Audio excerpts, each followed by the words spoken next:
Picture this. A woman works tirelessly as a nurse, caring for patients and saving lives every single day, only to come home to a husband who calls her career worthless and her paycheck embarrassing. He mocks her dedication, dismisses her passion, and constantly reminds her that she's barely earning what he considers real money.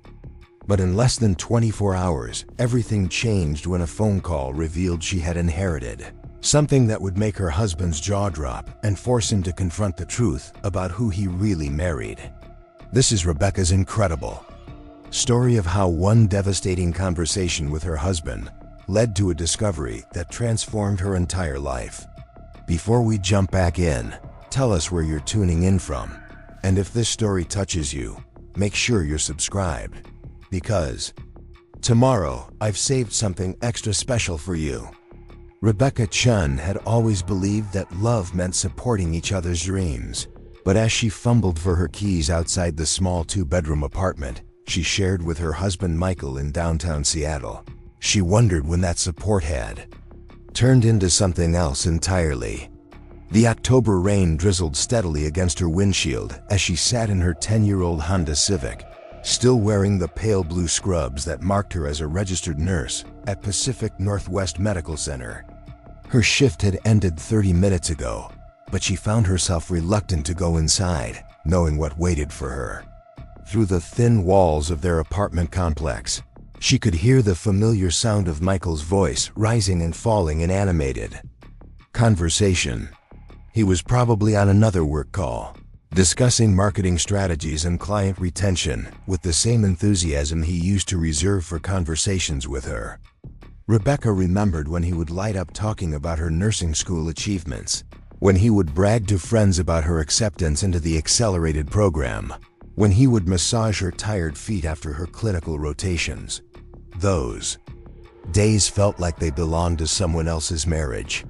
Rebecca finally gathered the courage to climb the 2 flights of stairs to their apartment, her work bag heavy with medical supplies and the emotional weight of another challenging day. Mrs. Patterson in room 237 had coded twice during her shift, and Rebecca had been part of the team that brought her back both times. The elderly woman's grateful eyes and whispered thank you had made every exhausting minute worthwhile. But Rebecca knew better than to share these moments with Michael anymore. His responses had become increasingly predictable, always circling back to the same theme that made her stomach knot with familiar dread. The apartment door opened before she could turn her key, and Michael stood there in his expensive button-down shirt, the one he wore for video conferences with clients who paid him more in a month than Rebecca earned in 3. His dark hair was perfectly styled despite being home all day, and his expression carried that particular mixture of irritation and condescension that had become his default whenever she walked through the door. "Finally," he said, stepping aside to let her pass. "I was starting to think you'd picked up another shift without telling me." Again. Rebecca set her bag down carefully by the door, a habit she'd developed to avoid the lecture about bringing hospital germs into their home. Traffic was heavy on I-5. There was an accident near the university. Michael had already turned his attention back to his laptop, which was open on their small dining table surrounded by empty coffee cups and scattered papers. His marketing consultancy had taken off over the past 2 years, bringing in clients who valued his ability to increase their profit margins and expand their market reach. The success had changed him, or perhaps it had simply revealed parts of his personality that Rebecca had chosen not to see during their courtship. "Did you remember to stop at the grocery store?" he asked without looking up from his screen. "We're out of everything decent to eat, and I've got a client dinner tomorrow night. I can't exactly serve them ramen noodles." Rebecca's heart sank as she realized she had completely forgotten about groceries in the chaos of her shift. Between helping with Mrs. Patterson's emergencies and staying late to ensure proper handoff to the night shift, food shopping had been the furthest thing from her mind. "I'm sorry, Michael.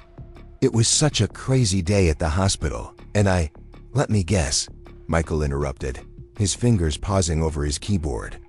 Another life or death situation that only Nurse Rebecca could handle? His tone carried a mocking edge that made Rebecca's cheeks burn with embarrassment. You know, most people manage to remember basic responsibilities like feeding their family, even when they're busy with their little jobs. The phrase little jobs hit Rebecca like a physical blow. She had heard it countless times over the past year, always delivered with just enough casual cruelty to sting without being an outright insult. Michael had perfected the art of diminishing her career in ways that sounded almost reasonable if you didn't listen too carefully to the underlying contempt. "Nursing isn't a little job, Michael," Rebecca said quietly, hanging her jacket in the small closet by the front door. "I help people when they're at their most vulnerable. Today I helped save someone's life." Michael finally looked up from his laptop, and Rebecca could see the familiar spark of irritation in his eyes. It was the same look he got when she tried to explain the complexities of patient care or the emotional toll of watching people suffer. To him, her work was simple and mechanical, something anyone could do with minimal training and maximum tolerance for unpleasant tasks. Saved someone's life? Michael leaned back in his chair, crossing his arms over his chest. "Rebecca, you're a nurse, not a doctor. You follow orders and empty bedpans. Let's not get dramatic about your role in the medical hierarchy." The words stung because they echoed doubts Rebecca sometimes harbored about her own value in the healthcare system. She knew that nursing required extensive knowledge, critical thinking, and split-second decision-making. But Michael's constant dismissal had planted seeds of uncertainty that grew stronger with each passing month. When she tried to share stories about complex patient care or emotional breakthroughs with families, Michael would redirect the conversation to his own work successes or remind her that her paycheck reflected the true value of her contributions. "You know what I think about when I see your pay stub?"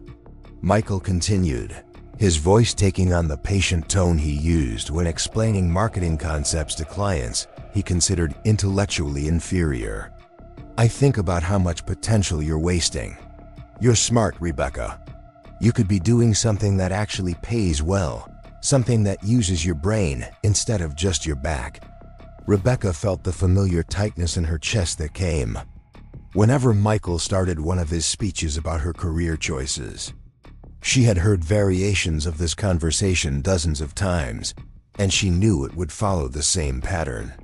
First, he would acknowledge her intelligence in a way that sounded like a compliment, but felt like a setup.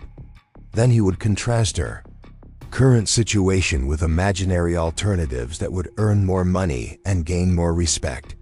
Finally, he would present himself as the voice of reason, the loving husband who only wanted what was best for her financial future. "Michael, we've talked about this," Rebecca said, moving toward the kitchen to start dinner preparations despite her exhaustion. "I love nursing. It gives me purpose, and yes, maybe the pay isn't amazing, but it's honest work that makes a difference." "Honest work," Michael repeated, shaking his head with what appeared to be genuine bewilderment. "Rebecca, do you know what I made last month? Do you want to see the invoice I sent to Morrison Industries? Because I can guarantee you it was more than you make in 6 months of honest work." Rebecca opened the refrigerator and stared at the sparse contents, trying to figure out how to create a meal from half a carton of eggs, some leftover Chinese takeout, and a bag of wilted lettuce. The grocery shopping failure felt like a metaphor for everything else in her life that Michael found inadequate. No matter how hard she worked or how much she achieved in her professional life, it never seemed to translate into the kind of success that Michael valued.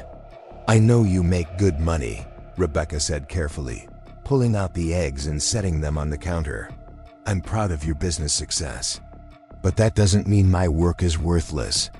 Michael's laptop screen reflected the blue glow of a spreadsheet filled with numbers that Rebecca knew represented his monthly earnings. She had seen these displays before, usually during conversations about her career choices.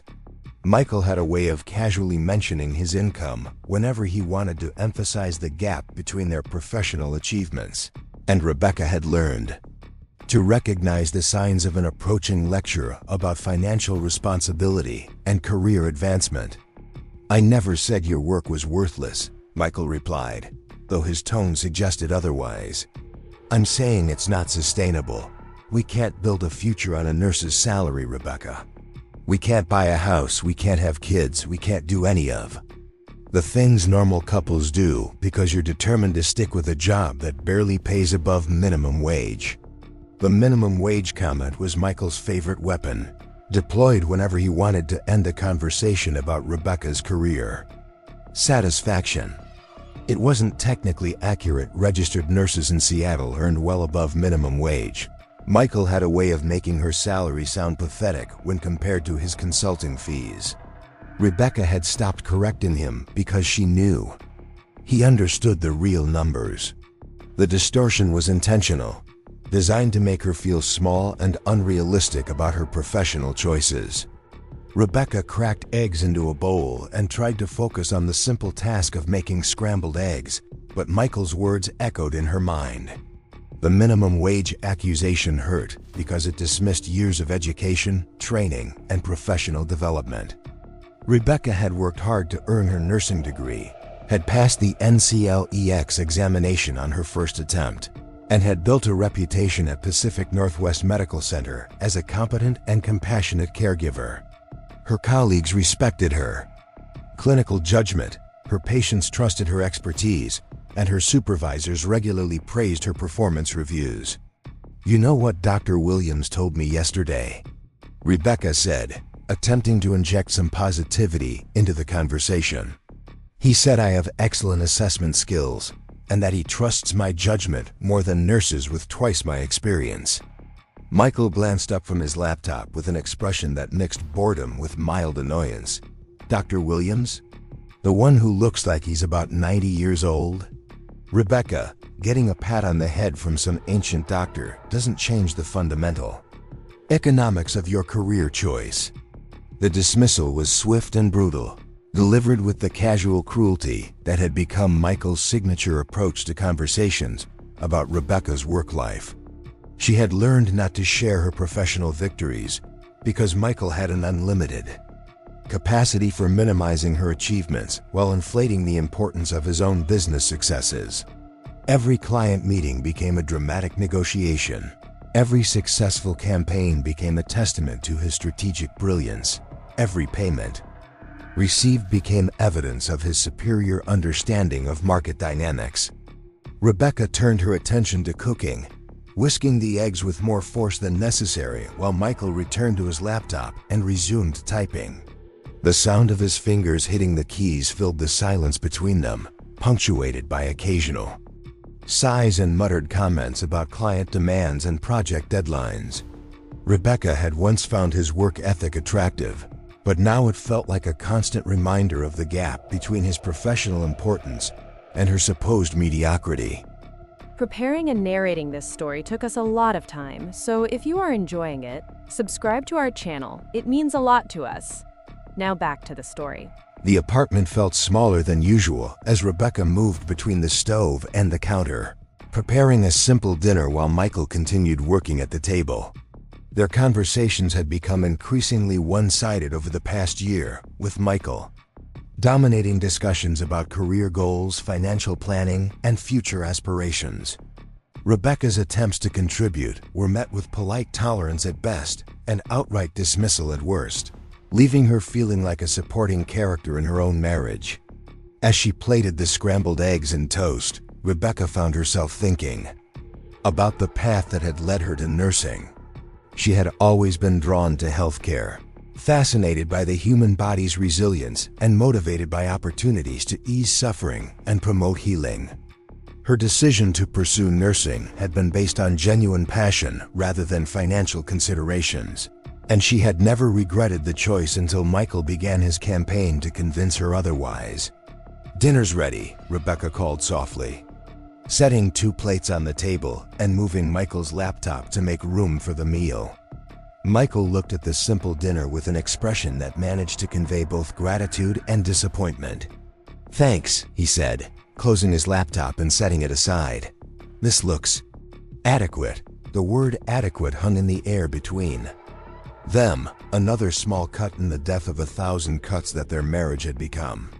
Michael had perfected the art of damning with faint praise, offering thanks that felt more like criticism and compliments that highlighted deficiencies rather than celebrating strengths. Rebecca had learned to decode his language, understanding that adequate meant disappointing but tolerable, and that his thanks carried an underlying message about her failure to provide anything more substantial. They ate in relative silence, with Michael occasionally commenting on work projects and client expectations while Rebecca listened and offered appropriate responses. She had become skilled at asking the right questions about his business challenges and celebrating his professional victories, but she noticed that Michael rarely inquired about her work beyond perfunctory questions about her schedule and basic complaints about workplace politics. "The Morrison project is really taking off," Michael said between bites of eggs. "They're talking about expanding the campaign to include digital marketing and social media management. If I play this right, it could be a 6-figure contract." Rebecca smiled and nodded, genuinely pleased about his success despite the complicated feelings it stirred up about their relationship dynamics. "That's wonderful, Michael. You've worked really hard to build relationships with these clients." "It's all about understanding what people value," Michael replied, warming to one of his favorite topics. Morrison Industries wants results. They can measure increased brand awareness, improved customer engagement, higher conversion rates. They don't care about feel-good stories or emotional satisfaction. They want to see numbers that impact their bottom line. The implicit criticism was clear, even though Michael hadn't directly mentioned Rebecca's work. She understood that his comments about measurable results and bottom-line impact were designed to highlight the supposed inadequacy of her own career choice. Nursing might provide emotional satisfaction and feel-good stories, but it couldn't be quantified in terms of profit margins and market share growth. Rebecca finished her dinner and began clearing the table, a routine that had become automatic. After months of similar conversations, Michael returned to his laptop immediately, diving back into work emails and project planning with the focused intensity that Rebecca had once admired but now found isolating. She washed dishes while he typed, cleaned the kitchen while he made phone calls, and prepared for the next day while he worked late into the evening. As she gathered her work clothes for the following day, Rebecca reflected on the conversation and tried to understand why Michael's words affected her so deeply. She knew that nursing was valuable work that required skill, compassion, and dedication. She knew that her patients depended on her expertise and that her colleagues respected her professional abilities. But Michael's constant criticism had created doubt where none had existed before, making her question whether her career choice was selfish, impractical, or somehow inadequate. The evening routine continued with Michael working and Rebecca preparing for bed, their paths intersecting briefly as they brushed teeth and said goodnight. Rebecca lay in bed listening to the sounds of Michael's continued typing in the next room, wondering when their marriage had become a business partnership where her contributions were constantly evaluated and found wanting. Tomorrow would bring another shift at the hospital, another opportunity to care for patients and make a difference in their lives. But it would also bring another evening of subtle criticism and professional diminishment. The next morning arrived with the persistent drizzle that seemed to define Seattle's autumn weather, and Rebecca found herself staring at her reflection in the bathroom mirror while Michael showered behind the frosted glass door. The dark circles under her eyes told the story of another restless night, spent analyzing every word of their dinner conversation, trying to understand when her husband's support had transformed into something that felt more like systematic demolition of her self-worth. She applied concealer with practiced efficiency, a skill she had developed not just for covering the physical exhaustion that came with 12-hour nursing shifts, but for hiding the emotional toll of living with someone who seemed determined to convince her that her life's work was fundamentally worthless. Steam escaped from the shower as Michael turned off the water, And Rebecca quickly finished her morning routine, knowing that bathroom time was precious in their small apartment. She had learned to compress her needs into the smallest possible space, both literally and figuratively, as Michael's presence seemed to expand to fill every available area of their shared life. His toiletries covered most of the bathroom counter, his work papers spread across the dining table, his opinions dominated their conversations, and his vision of their future increasingly excluded any consideration of her professional aspirations or personal fulfillment. Rebecca moved to the kitchen and started the coffee maker, a ritual that provided a few minutes of peaceful solitude before Michael emerged from the bedroom in his carefully selected work attire. She had come to treasure these quiet moments when the apartment belonged only to her, when she could think her own thoughts without the constant background noise of criticism and correction that had become the soundtrack of their marriage. The coffee's aroma filled the small space, creating a temporary barrier against the day's inevitable challenges and disappointments. Michael appeared in the kitchen doorway wearing a charcoal gray suit that probably cost more than Rebecca's monthly student loan payment, his hair styled with expensive product that created the illusion of casual sophistication his clients seemed to value. He moved with the confident stride of someone who had never doubted his place in the world, never questioned whether his contributions mattered, never wondered if the work he did had any meaning beyond the numbers that appeared on his bank statements.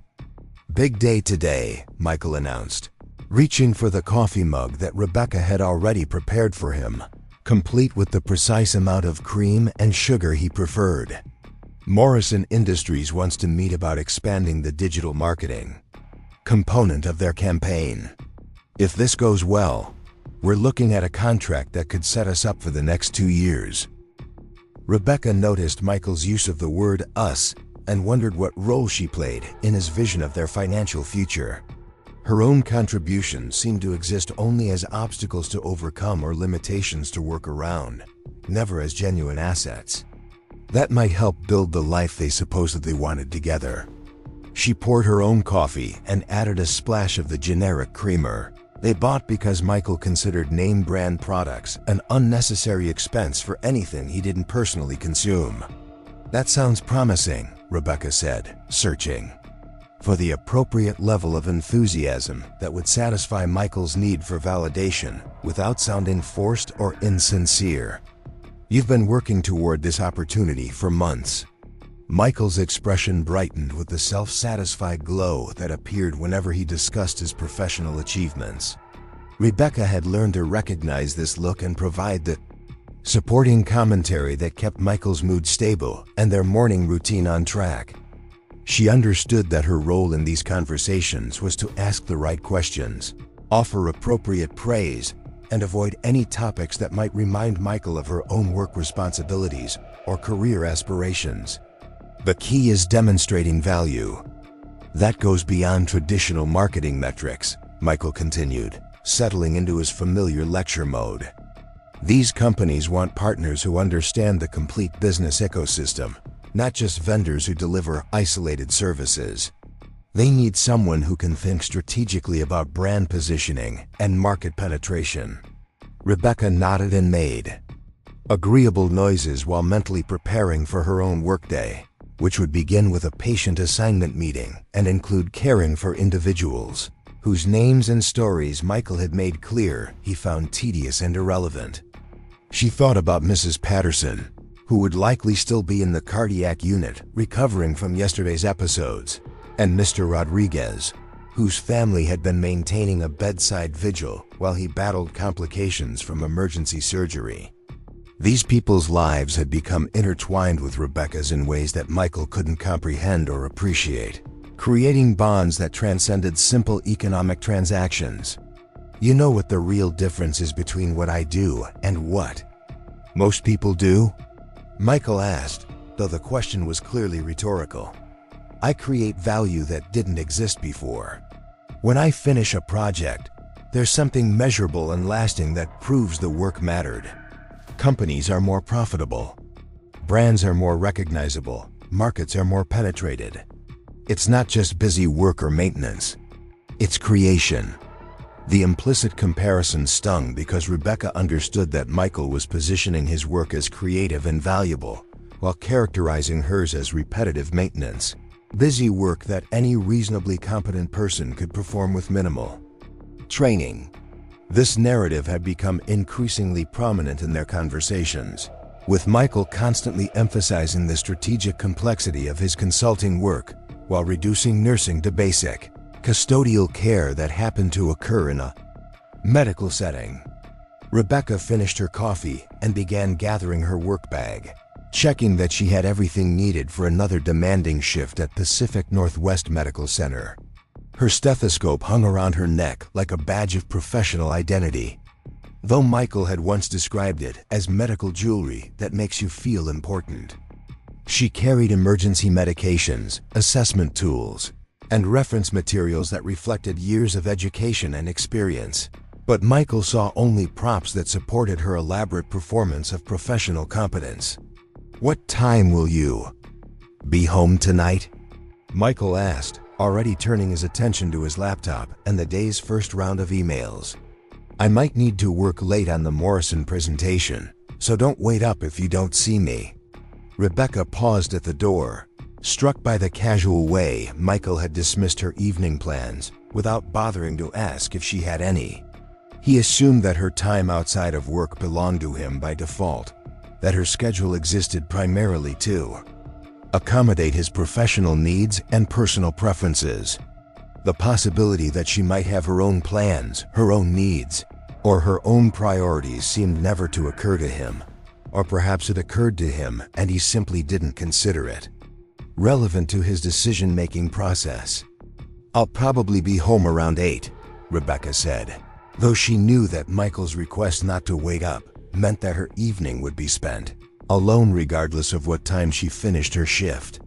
Mrs. Patterson might need some extra attention, depending on how she responds to the new medications. Michael glanced up from his laptop with the brief, unfocused attention he typically gave to Rebecca's work-related comments. "Right, the heart thing. Well, hopefully the doctors know what they're doing." The dismissal was swift and complete, delivered with the tone Michael might use to acknowledge a minor household maintenance issue that someone else would handle. Rebecca understood that Michael's lack of interest in her patient care stories wasn't just personal preference but a fundamental inability to recognize the complexity and importance of the work she did every day. To him, nursing was a service industry job that required following instructions and maintaining basic hygiene standards, nothing more sophisticated or challenging than what he might expect from restaurant staff or hotel housekeeping. Rebecca left the apartment with Michael's words echoing in her mind, joining the growing collection of casual cruelties that had begun to define their relationship. The elevator ride to the parking garage provided a few minutes of transitional solitude, time to shift her mental focus from marriage disappointment to professional responsibility. She had learned to compartmentalize these emotional challenges, storing them away during work hours so she could provide the focused care that her patients deserved and needed. The drive to Pacific Northwest Medical Center took Rebecca through neighborhoods that reflected Seattle's complex economic geography, from the expensive condominiums near the waterfront where Michael aspired to live someday, through the modest residential areas where most hospital employees could afford to rent, to the struggling commercial districts where many of her patients lived in conditions that complicated their medical care and recovery. These daily observations reminded Rebecca that her work existed within a larger social context that included poverty, inequality, and systemic barriers to healthcare access. Pacific Northwest Medical Center rose from the urban landscape like a fortress of healing, its modern glass and steel architecture designed to project competence and reassurance while housing the complicated reality of contemporary medical care. Rebecca badged into the employee entrance and made her way through corridors that hummed with the constant activity of a major urban hospital, passing colleagues who nodded recognition and shared the silent camaraderie of people who understood the unique stresses and rewards of healthcare work. The nursing station on Rebecca's assigned floor buzzed with the controlled chaos of shift change, as night shift nurses provided detailed reports about patient conditions, medication schedules, and family concerns that would shape the day's care priorities. Rebecca listened carefully to the handoff information about Mrs. Patterson, whose cardiac arrhythmias had stabilized overnight, but who remained at risk for additional complications that would require careful monitoring and immediate intervention if symptoms reappeared. "She's been asking for you specifically," reported Janet, the night shift nurse who had cared for Mrs. Patterson during the previous evening. "Her daughter mentioned that you took extra time yesterday to explain the medication changes, and Mrs. Patterson feels more confident when you're involved in her care." This type of patient feedback had become common for Rebecca, who had developed a reputation among patients and families for providing thorough explanations and emotional support that complemented the medical interventions prescribed by physicians. She understood that effective nursing required not just technical competence, but the ability to communicate complex information in ways that reduced anxiety and promoted cooperation with treatment plans. These skills had developed through years of practice and continuing education. Despite Michael's insistence that her work required only basic training and common sense, Rebecca's first stop was Mrs. Patterson's room, where she found the elderly woman sitting up in bed looking significantly better than she had during the previous day's cardiac episodes. Mrs. Patterson's color had improved, her breathing appeared comfortable, and her vital signs showed encouraging stability that suggested the new medication regimen was beginning to address her underlying cardiac dysfunction. "Rebecca, dear, I was hoping you'd be here today," Mrs. Patterson said, her voice stronger than it had been 24 hours earlier. "I wanted to thank you for taking the time to explain everything that was happening. Dr. Martinez is wonderful, but sometimes doctors talk so fast that I can't keep up with all the medical terms." Rebecca settled into the bedside chair and began her assessment routine, checking Mrs. Patterson's pulse, blood pressure, and respiratory status while maintaining the gentle conversation that had become their morning ritual. She had learned that effective patient care required treating each individual as a complete person, rather than a collection of symptoms and medical problems, an approach that Michael had once characterized as inefficient emotional labor that slows down the real work. "How are you feeling this morning, Mrs. Patterson? Any chest pain or shortness of breath since last night?" Mrs. Patterson considered the question carefully, demonstrating the thoughtful approach to symptom reporting that Rebecca encouraged in all her patients. "I feel much more like myself today. Yesterday was frightening because I couldn't understand why my heart was acting so strangely. But now I feel more in control because I understand what's happening and what we're doing to fix it." This response illustrated exactly why Rebecca found nursing so professionally fulfilling and personally meaningful. The combination of clinical assessment, patient education, and emotional support created opportunities to make genuine differences in people's lives during their most vulnerable moments. Mrs. Patterson's improved outlook resulted not just from medical interventions, but from the time Rebecca had invested in ensuring that the patient understood her condition and felt confident about her treatment plan. Rebecca spent the next several minutes reviewing Mrs. Patterson's medication schedule and discussing the warning signs that should prompt immediate notification of nursing staff. This type of patient education represented one of nursing's most important functions, empowering patients to participate actively in their own care, while providing them with knowledge that could prevent complications and improve outcomes.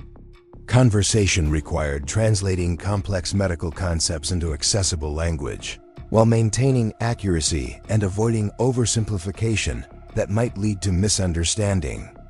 "Your heart rhythm has stabilized beautifully since we started the new medications," Rebecca explained, showing Mrs. Patterson the telemetry strips that documented her cardiac activity throughout the night. "These medicines work by helping your heart beat more regularly and efficiently. The most important thing for you to remember is that if you feel any chest pain, dizziness, or unusual shortness of breath, you need to press your call button immediately so we can check on you. Mrs. Patterson nodded attentively and asked several thoughtful questions about her medications and activity restrictions, demonstrating the kind of engaged patient participation that led to better outcomes and faster recovery. Rebecca answered each question thoroughly, drawing on her extensive knowledge of cardiac medications and their potential side effects while adapting her explanations to Mrs. Patterson's educational background and communication style. This type of detailed patient interaction represented the aspects of nursing that Michael found most incomprehensible and wasteful. He had once observed one of Rebecca's patient education sessions during a brief hospital visit and afterward commented that she was playing therapist instead of doing actual medical work. His inability to recognize the clinical importance of patient education and emotional support reflected a fundamental misunderstanding of modern nursing practice and its evidence-based approach to holistic patient care. Rebecca's morning continued with similar interactions as she visited each of her assigned patients, conducting assessments, administering medications, and providing the specialized care that each individual's condition required. Mr. Rodriguez remained in serious but stable condition following his emergency surgery, and Rebecca spent considerable time with his anxious family members, explaining his progress and helping them understand the gradual nature of surgical recovery. "Will he be able to go back to work?" asked Mr. Rodriguez's daughter, whose concern about her father's future reflected the financial pressures that many families faced when serious illness disrupted their income and stability. "He's always been so strong and independent. This whole situation has been really hard for him emotionally." Rebecca understood that these family conversations represented another crucial aspect of nursing care that extended far beyond basic medical maintenance. Serious illness affected entire family systems, creating ripple effects that included financial stress, role disruptions, and emotional trauma that could complicate recovery if not addressed thoughtfully. Her response needed to provide honest information about Mr. Rodriguez's prognosis while offering hope and practical guidance for navigating the challenges ahead. "Your father's surgery went very well, and his recovery is progressing exactly as we would expect," Rebecca said, choosing her words carefully to convey optimism without making promises that medical reality might not support. Full recovery from this type of surgery typically takes several months, and we'll need to see how he responds to physical therapy before we can make specific predictions about his return to work. But right now, all the signs are encouraging. These conversations required Rebecca to draw on extensive knowledge of surgical recovery patterns, rehabilitation protocols, and social services resources while providing emotional support that helped families cope with uncertainty and fear. The complexity of these interactions demonstrated why nursing required years of specialized education and why experienced nurses were valued members of healthcare teams, despite Michael's insistence that her work consisted primarily of following simple instructions and providing basic comfort measures. As Rebecca moved through her morning rounds, she found herself thinking about the contrast between her professional life and her home life. At work, her knowledge was respected, her judgment was trusted, and her contributions were recognized as essential components of quality patient care. Physicians consulted with her about patient assessments, families thanked her for her expertise and compassion, and colleagues sought her advice about complex clinical situations. But at home, all of this professional competence somehow transformed into evidence of poor career choices and limited financial potential. The disparity had become increasingly difficult to reconcile as Michael's criticism grew more frequent and pointed. Rebecca understood that nursing salaries in Seattle were actually quite competitive, especially for someone with her experience and education level. Her income wasn't dramatically lower than Michael's during his early consulting years, before his recent business expansion, and high-profile client acquisitions. But Michael had developed a selective memory about his own career progression, preferring to compare Rebecca's current salary to his current income rather than acknowledging the different trajectories and timelines involved in their respective professional development. During her lunch break, Rebecca sat in the hospital cafeteria, surrounded by colleagues who shared her commitment to healthcare and understood the unique challenges of nursing practice. The conversation at her table ranged from clinical cases and continuing education opportunities to workplace policies and professional development goals. These discussions reminded Rebecca that she belonged to a community of skilled professionals who took pride in their expertise and found meaning in their work, despite the external pressures and misconceptions that often surrounded their career choice. "Did you hear about the new cardiac protocols they're implementing next month?" asked Sarah, a fellow nurse who specialized in intensive care. "We're all going to need additional certification, but the training looks really interesting. It's focused on early intervention strategies that could significantly improve patient outcomes." Rebecca's interest was immediately engaged by the prospect of expanding her clinical knowledge and improving her ability to provide effective patient care. This type of continuing education represented one of nursing's most appealing aspects: the constant opportunity to learn new approaches and incorporate evidence-based innovations into daily practice. She had always enjoyed the intellectual challenges of staying current with medical advances and adapting her skills to meet evolving patient needs. "I'd love to participate in that training," Rebecca said, already thinking about how the new protocols might benefit patients like Mrs. Patterson, who required specialized cardiac monitoring and intervention. "Do you know if there's any cost involved, or if the hospital is covering the certification fees?" This conversation illustrated another aspect of Rebecca's professional life that Michael consistently failed to understand or appreciate. Nursing required ongoing education and skill development that reflected genuine intellectual engagement with complex medical concepts and evolving best practices. Rebecca regularly attended workshops, completed online courses, and participated in professional development activities that expanded her knowledge base and improved her clinical competence. But Michael persisted in characterizing her work as routine and unchanging, requiring only basic skills that anyone could master with minimal effort. As Rebecca returned to her afternoon patient care responsibilities, she carried with her the energizing effects of professional conversation and intellectual stimulation that reminded her why she had chosen nursing as her career path. The afternoon brought new challenges as patient conditions changed and families arrived for visiting hours, creating additional opportunities for Rebecca to demonstrate the complex blend of clinical expertise and interpersonal skills that defined excellent nursing practice.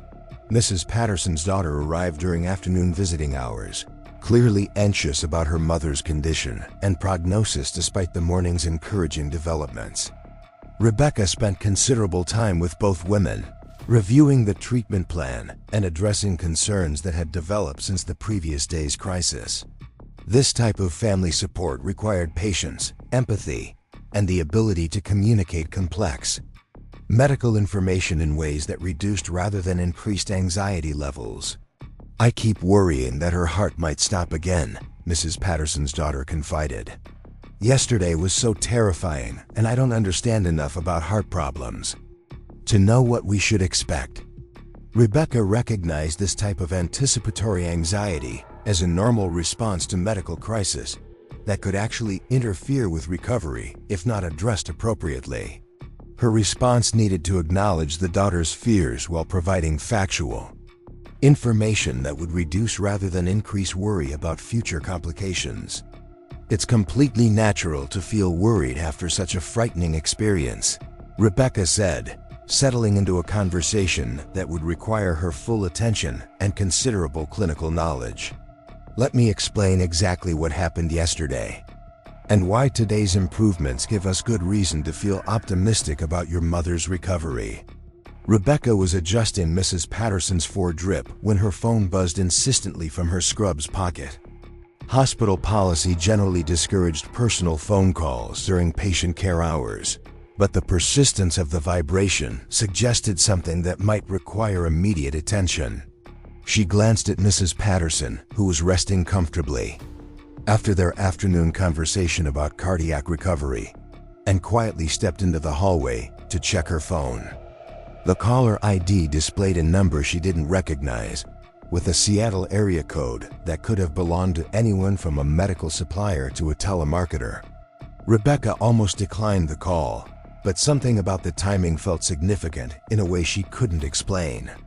She had learned to trust these intuitive moments during her nursing career, small instincts that sometimes led to important discoveries about patient care or family needs. "This is Rebecca," she answered quietly, positioning herself near the nurse's station where she could monitor her patients while handling whatever business had prompted this interruption. "Mrs. Chen, this is attorney Jennifer Morrison from Morrison, Wallace & Associates here in Seattle." The voice was professional but warm, with the careful tone that lawyers often used when delivering news that might be surprising or overwhelming. "I'm calling about your great-aunt, Dr. Margaret Whitfield. I'm afraid I have some difficult news to share with you." Rebecca's heart skipped as she processed the name. Great-Aunt Margaret had been a legendary figure in her family's history, a woman who had blazed trails in medicine during an era when female physicians were rare and often unwelcome in professional settings. Rebecca had grown up hearing stories about Margaret's pioneering work in rural medicine, her dedication to underserved communities, and her fierce independence that had allowed her to build a successful practice, despite the obstacles that society placed in her path. "Has something happened to Aunt Margaret?"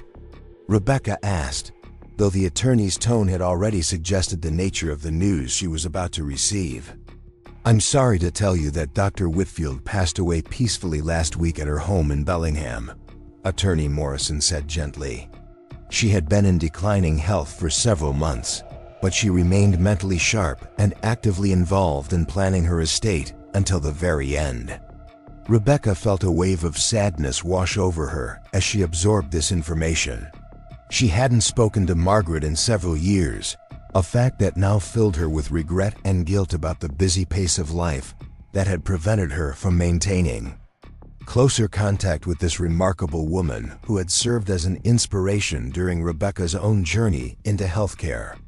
Margaret had been one of the few family members who had genuinely understood and supported Rebecca's decision to pursue nursing, recognizing it as a calling rather than simply a job choice. "I'm very sorry for your loss," Rebecca said, finding a quiet alcove where she could continue this conversation without disturbing hospital operations. "Aunt Margaret was an incredible woman who meant a lot to our family. She spoke of you often, Mrs. Chen, and with tremendous pride," Attorney Morrison continued. "Dr. Whitfield followed your nursing career closely and was particularly impressed with your decision to specialize in cardiac care. She felt that you had inherited her passion for healing and her commitment to serving others."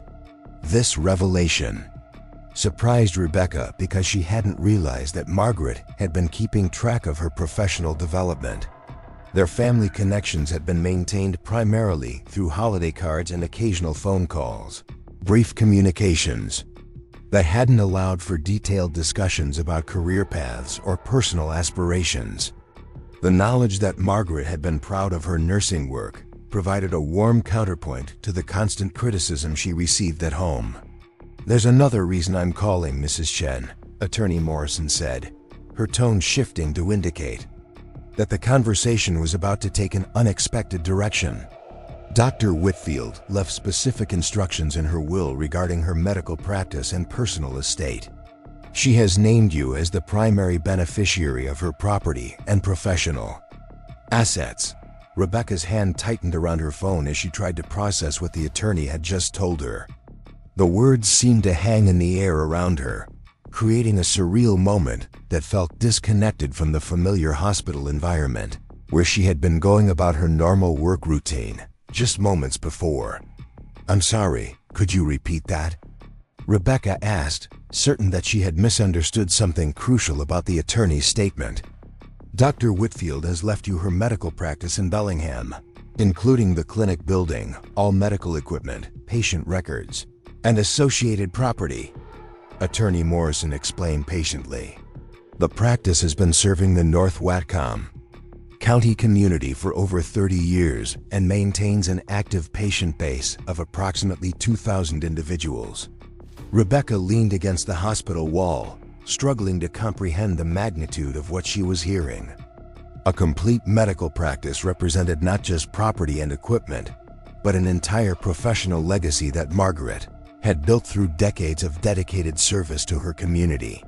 The idea that this remarkable woman had chosen to entrust such a significant responsibility to Rebecca felt both overwhelming and deeply humbling. "I don't understand," Rebecca said, her voice barely above a whisper. "Why would Aunt Margaret leave her practice to me? I'm a nurse, not a physician. I wouldn't even be qualified to operate a medical practice." Attorney Morrison's response carried a note of gentle amusement, as if she had anticipated this exact reaction and had prepared for Rebecca's concerns about her qualifications and capabilities. "Dr. Whitfield was very specific about her reasoning, Mrs. Chen. She believed that you possessed the clinical knowledge, compassionate nature, and strong work ethic necessary to continue her mission of providing quality healthcare to underserved populations. She also mentioned that the practice could be structured to accommodate your nursing background, potentially through partnerships with local physicians or by expanding the clinic's focus on preventive care and patient education." This explanation began to make more sense as Rebecca considered Margaret's innovative approach to medicine and her willingness to challenge conventional structures when they didn't serve patient needs effectively. Margaret had always been ahead of her time in recognizing the crucial role that nurses played in healthcare delivery, and she had frequently advocated for expanded nursing roles in primary care and community health settings. "There's more, Mrs. Chen," Attorney Morrison continued. "Dr. Whitfield also left you her personal estate, including her home and all financial assets. She wanted to ensure that you would have the resources necessary to make whatever decisions felt right about the practice's future, whether that meant continuing its operation, selling it to another healthcare provider, or adapting it to serve the community in new ways." Rebecca's mind raced as she tried to calculate the potential value of everything the attorney was describing. A 30-year-old medical practice in a growing community like Bellingham would represent substantial financial assets, even before considering the real estate and personal property that Margaret had accumulated during her long career. The numbers involved would likely dwarf anything that Rebecca had ever imagined inheriting, transforming her financial situation in ways that seemed almost impossible to believe. "Could you give me some idea of what we're talking about in terms of value?"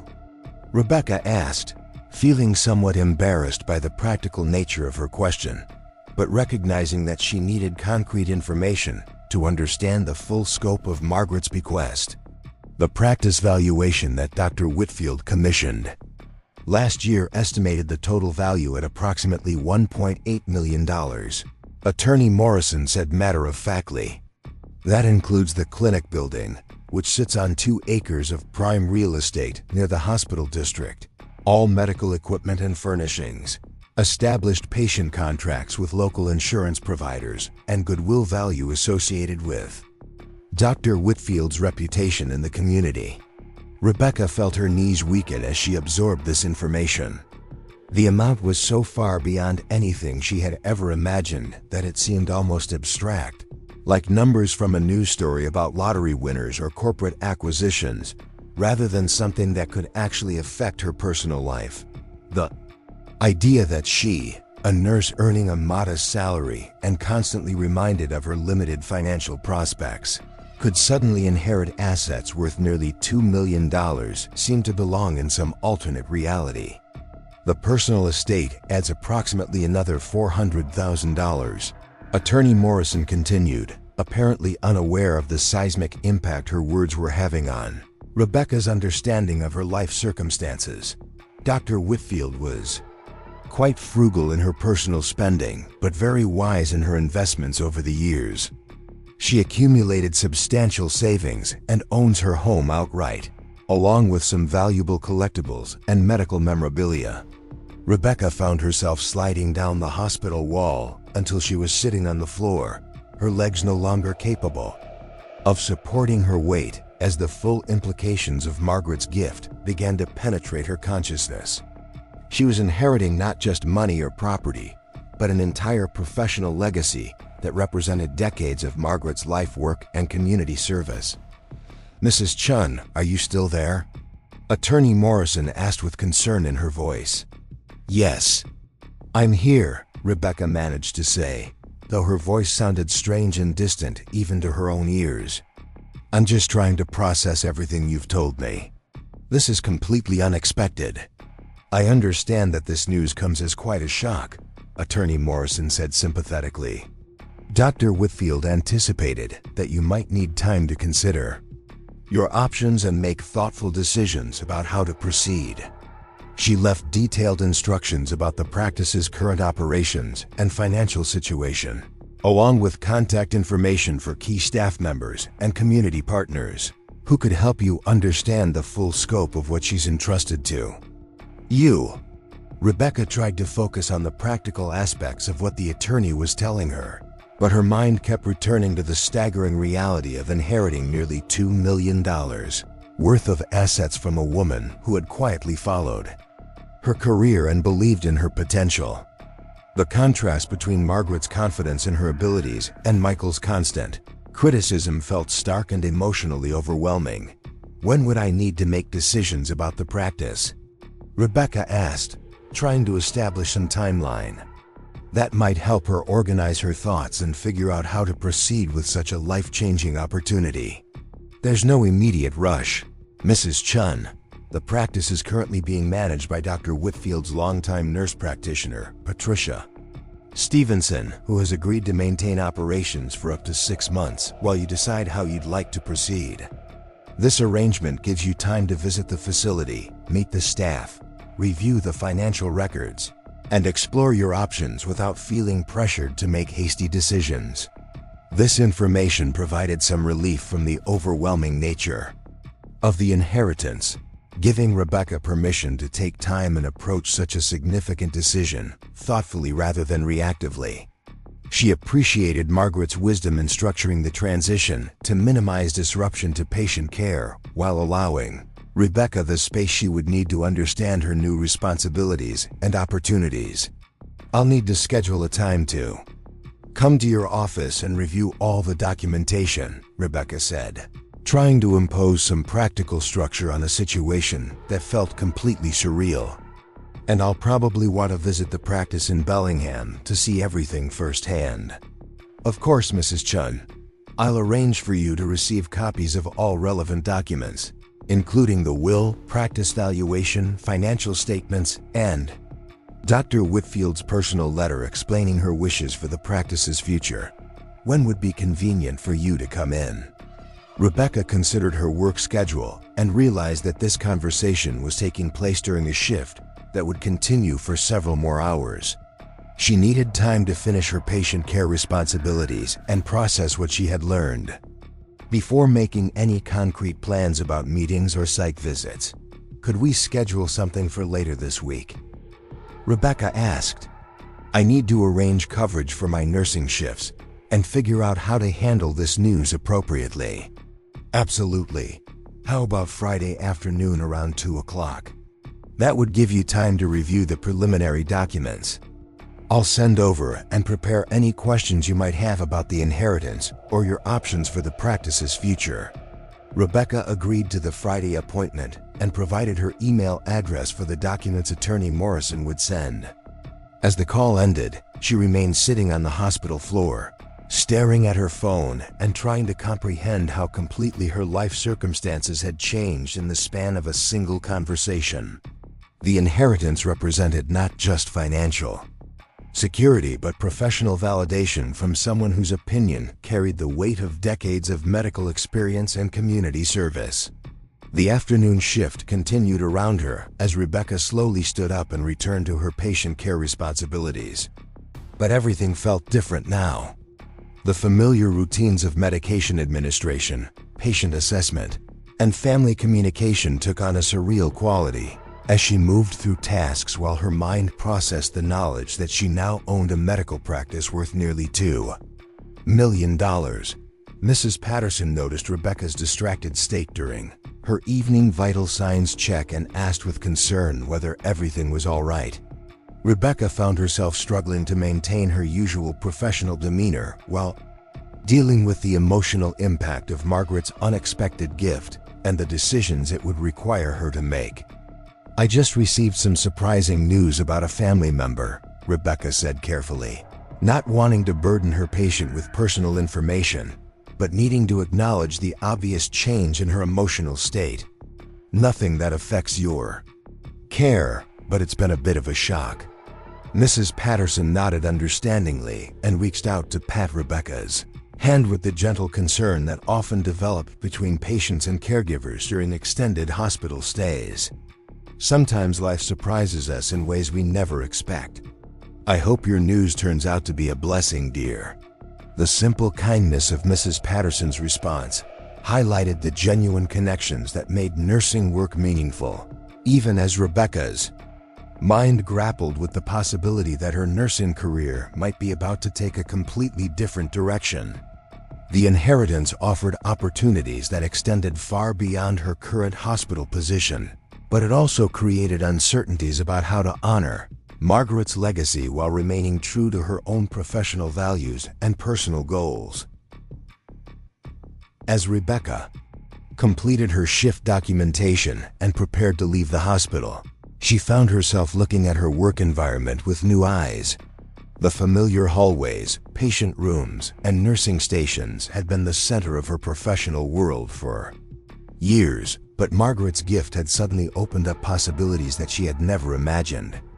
The idea of owning and operating a medical practice represented a level of professional autonomy and financial independence that seemed almost too good to be true. The drive home provided time for Rebecca to begin processing the day's revelations and consider how she would share this news with Michael. She anticipated that his reaction would be dramatically different from her own mixture of humility and uncertainty, and she wondered whether Margaret's confidence in her abilities would translate into Michael's newfound respect for her professional potential or simply create new opportunities for him to criticize her decision-making capabilities. Rebecca pulled into their apartment complex parking lot with her mind still spinning from the attorney's call and the knowledge that her life had fundamentally changed in ways that she was only beginning to understand. The inheritance represented not just financial resources, but professional possibilities that could validate years of education, training, and dedication to healthcare service. Margaret's belief in her potential felt like a powerful counterweight to Michael's constant criticism, offering a perspective from someone who truly understood the value and complexity of medical work. As she climbed the stairs to their apartment, Rebecca realized that she was about to enter a conversation that would test every aspect of her marriage and force both her and Michael to confront their fundamental assumptions about her worth, her potential, and their shared future. The inheritance had given her options that she had never possessed before, along with the financial independence to make choices based on her own values, rather than economic necessity or Michael's expectations. Rebecca paused outside their apartment door, gathering courage for a conversation that would reveal whether Michael's criticism of her career reflected genuine concern for their financial security or something deeper and more troubling about his perception of her value as a person and a professional.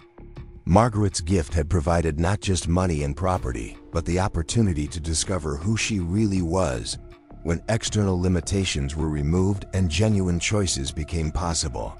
Rebecca stood outside her apartment door for nearly 10 minutes, her keys trembling in her hand as she struggled to find the courage to face Michael with news that would shatter every assumption he had built about their relationship and her worth. The inheritance had transformed her from a woman he considered financially burdensome into someone with assets that exceeded his wildest entrepreneurial dreams. And she knew that this revelation would force both of them to confront truths they had been avoiding for months. The sound of Michael's voice drifted through the thin apartment door, animated and confident as he conducted what sounded like another client call about profit margins and market penetration strategies. Rebecca could hear him using the tone he reserved for impressing potential customers, full of authority and expertise that he never seemed to apply when discussing her nursing career or professional achievements. The contrast between his public confidence and his private dismissiveness had become one of the most painful aspects of their deteriorating marriage. Rebecca finally turned her key in the lock and stepped into the apartment, immediately sensing the energy that always surrounded Michael when he was in full sales mode. His laptop was open on the dining table, surrounded by marketing materials and financial projections that represented his vision of professional success. He glanced up briefly as she entered, offering a distracted wave while continuing his conversation about campaign strategies and client deliverables. That's exactly the kind of innovative thinking that sets us apart from traditional agencies, Michael was saying into his wireless headset, his voice carrying the practiced enthusiasm that had helped him build his consulting business. We're not just vendors providing isolated services. We're strategic partners who understand the complete ecosystem of modern marketing. Rebecca set her work bag down quietly and moved toward the kitchen, using the familiar routine of arrival as a way to postpone the conversation that would inevitably transform their relationship in ways neither of them could fully anticipate. She had spent the entire drive home rehearsing different approaches to sharing the inheritance news, but none of her prepared speeches seemed adequate for the magnitude of what she needed to communicate. Michael concluded his call with promises of detailed proposals and follow-up meetings, the kind of professional optimism that had become his trademark approach to client development. Rebecca watched him close his laptop with the satisfied expression of someone who had just completed successful business negotiations, completely unaware that his life was about to change as dramatically as hers had during that afternoon phone call with Attorney Morrison. "How was your day at the hospital?" Michael asked with the casual tone he used for routine check-ins, already reaching for his beer and settling into his evening routine. Any dramatic life or death situations that only Nurse Rebecca could handle? The mocking edge in his voice carried the same dismissive quality that had characterized most of their recent conversations about her work. But tonight it felt different to Rebecca because she now possessed information that would completely reframe his understanding of her professional value and financial potential. The inheritance had given her perspective on Michael's criticism that revealed it as small-minded and short-sighted rather than practical and realistic. "Actually, something very significant happened today," Rebecca said carefully, moving to the kitchen counter where she could maintain some physical distance while delivering news that would likely provoke strong reactions from Michael. "I received a phone call that's going to change everything for us." Michael looked up from his laptop with mild interest, probably assuming that Rebecca was about to describe some minor workplace drama or scheduling conflict that would require brief attention before he could return to his evening work routine. His expression carried the patient tolerance that he typically displayed when Rebecca tried to share news that he considered irrelevant to their important conversations about financial planning and career advancement. "What kind of phone call?" Michael asked, opening his laptop again and beginning to scroll through emails while maintaining the appearance of listening to whatever mundane information Rebecca wanted to share.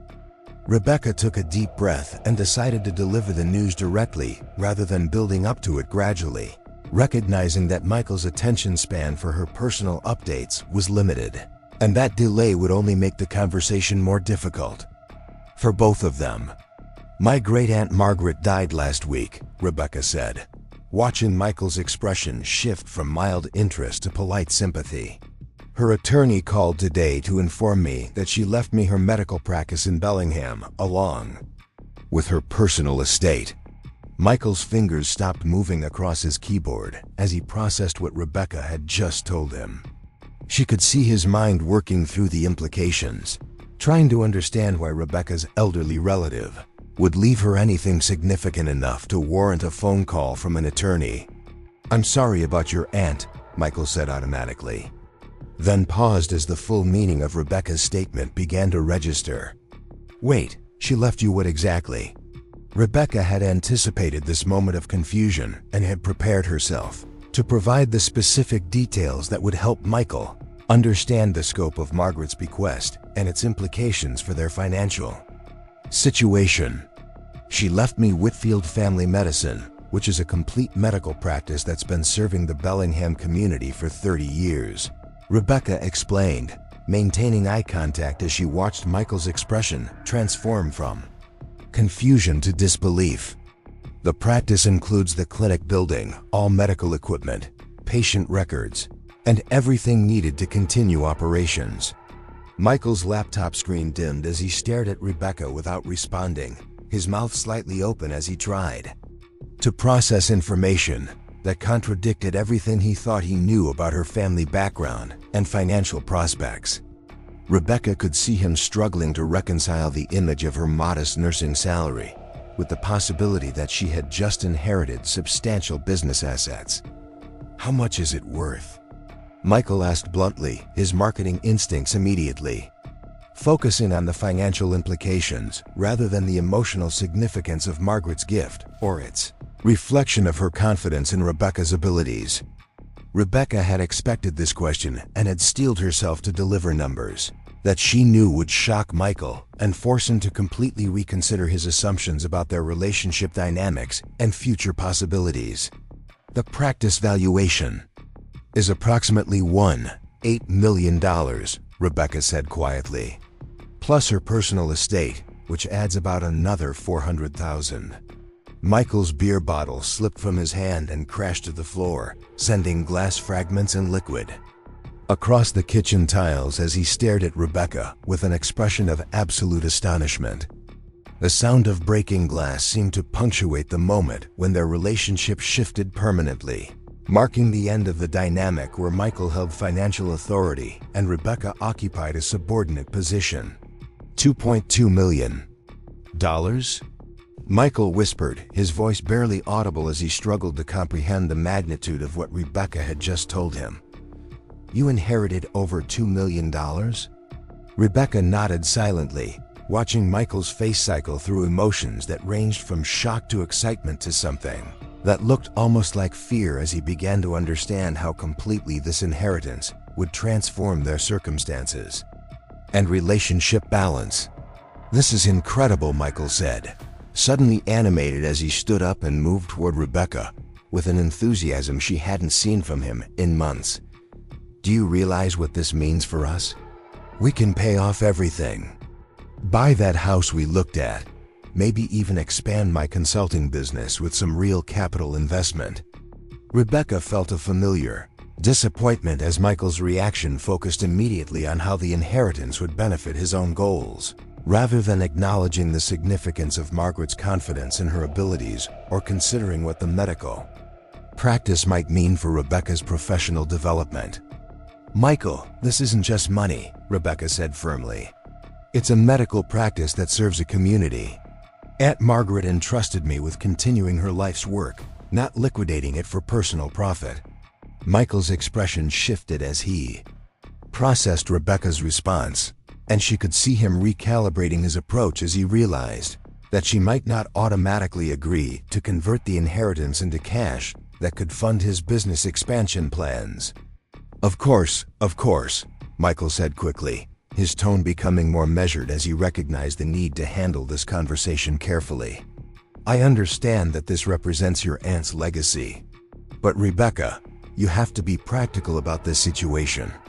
You're a nurse, not a doctor. You don't have the training or experience to run a medical practice. The familiar pattern of Michael's criticism emerged even in the face of life-changing news, and Rebecca found herself listening to the same dismissive themes that had characterized their conversations for months. Despite the inheritance's validation of her professional worth, Michael still couldn't resist questioning her capabilities and suggesting that she lacked the competence to handle significant responsibilities. Aunt Margaret believed I had the knowledge and skills necessary to continue her work, Rebecca said, feeling a strength in her voice that reflected the confidence Margaret's gift had given her. She followed my nursing career closely and felt that I understood her commitment to serving underserved communities. Michael began pacing around the small apartment, his excitement about the inheritance's financial possibilities clearly warring with his frustration about Rebecca's reluctance to immediately convert everything into liquid assets that could fund their shared goals. "Look, I'm not saying your aunt was wrong about your abilities," Michael said, attempting a more diplomatic approach. "But running a medical practice involves business management, financial planning, regulatory compliance, and dozens of other responsibilities that have nothing to do with patient care. These are areas where I can actually help you, where my consulting experience would be valuable." Rebecca recognized this as Michael's attempt to insert himself into the inheritance as a necessary partner whose business expertise would be essential for managing Margaret's legacy successfully. The proposal revealed his assumption that Rebecca would naturally need his guidance and control, even when dealing with assets that she had inherited based on her own professional merits. "The practice has been successfully managed for 30 years, Rebecca pointed out. "It has experienced staff, established systems, and a nurse practitioner who's maintaining operations during the transition.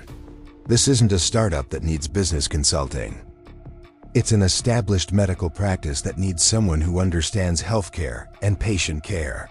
Michael's frustration became more apparent as he realized that Rebecca wasn't automatically deferring to his business judgment or accepting his implicit claim to partnership in managing the inheritance.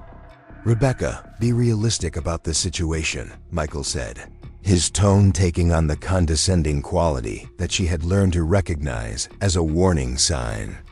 "You're talking about walking away from financial security to play doctor in some small-town clinic. This inheritance gives us the opportunity to build real wealth, to invest in opportunities that could multiply our assets instead of just maintaining someone else's legacy project." The phrase "play doctor" hit Rebecca like a slap, revealing the depth of Michael's inability to understand or respect her professional capabilities, even in the face of Margaret's extraordinary vote of confidence. His reduction of medical practice ownership to playing pretend demonstrated how fundamentally he misunderstood both her qualifications and the inheritance's significance. "I'm not playing anything, Michael," Rebecca said, her voice growing stronger, as anger began to replace the uncertainty she had felt about sharing this news. "I'm a healthcare professional who's been entrusted with continuing the work of someone who dedicated her life to serving others.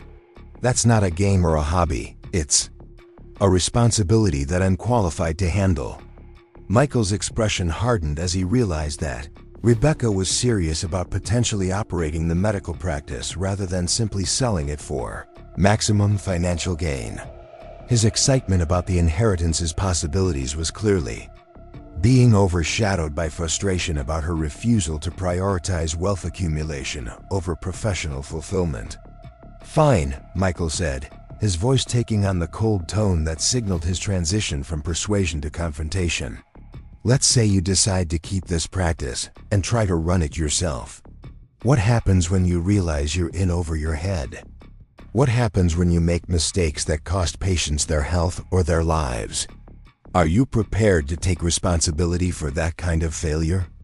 The attack was calculated to trigger Rebecca's deepest professional fears and self-doubts, questioning not just her business capabilities, but her competence as a healthcare provider.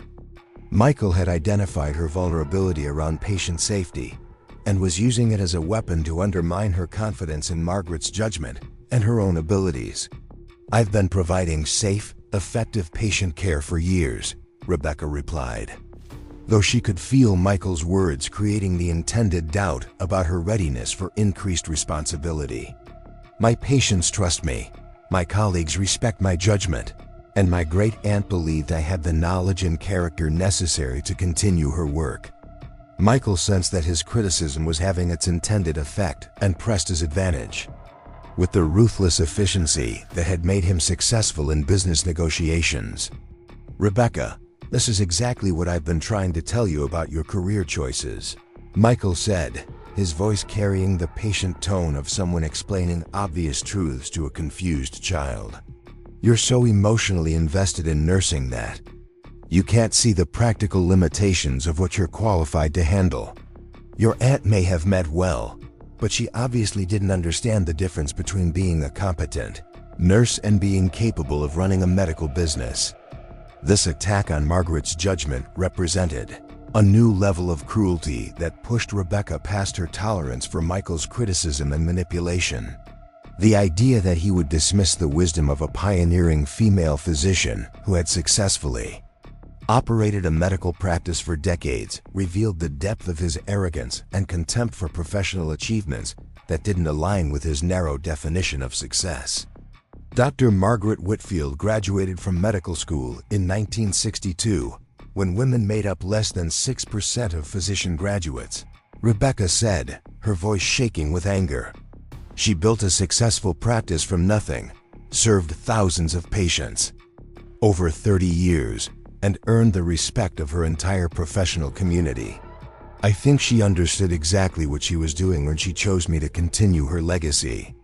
Michael's expression showed surprise at the force of Rebecca's response, but he quickly regrouped and launched another attack designed to undermine her confidence and reassert his authority in their relationship. "Look, I'm not attacking your aunt's medical career," Michael said with false reasonableness. "I'm questioning her business judgment in leaving a multi-million-dollar asset to someone who's never managed anything more complex than a nursing shift. This inheritance could set us up for life if we handle it intelligently, but you're letting sentiment cloud your judgment about what's actually best for our future."